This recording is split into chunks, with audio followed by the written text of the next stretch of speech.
Bonjour. Le royaume des cieux est comparable à une graine de moutarde qu'un homme a prise et qu'il a semée dans son champ.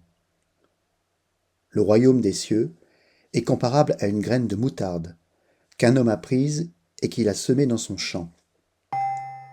Ces mots de Jésus font partie des 3 paraboles qu'il expose à ses disciples, celle du bon grain et de l'ivraie, celle du levain dans la pâte et celle de la graine de moutarde.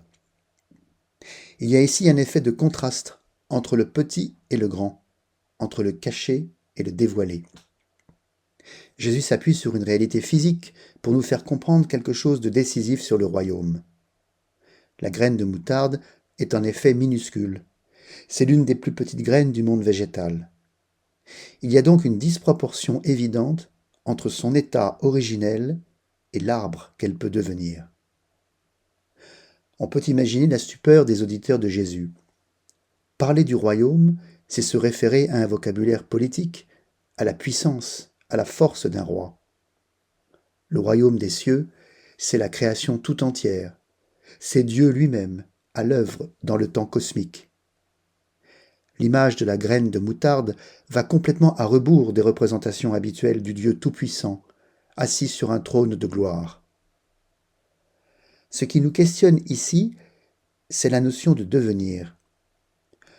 Comparer le royaume des cieux à une graine qui germe pour devenir un arbre nous fait comprendre que la création n'est pas close, repliée sur elle-même.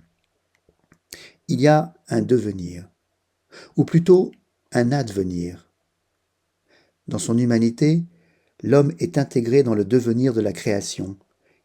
Il y joue même un rôle essentiel, puisque c'est à lui à qui revient le rôle de semer la graine.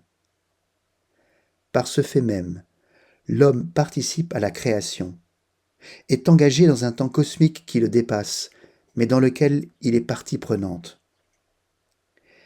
Jésus fait appel également à la dialectique du caché et du visible. Il nous dit par là même que nous ne maîtrisons pas les effets de nos actes, de ces petites graines que nous semons, invisibles apparemment, et qui vont lentement germer dans le cœur de nos contemporains. Cette vision de l'homme dans le royaume est véritablement positive. Elle nous dit que nous ne sommes pas impuissants face au mal, que le bien peut advenir, qu'il n'est pas question de force et de puissance.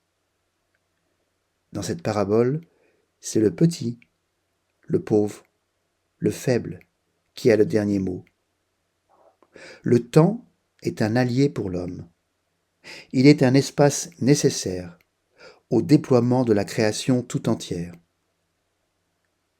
Cherchez, vous trouverez. Frappez, on vous ouvrira. Bon dimanche.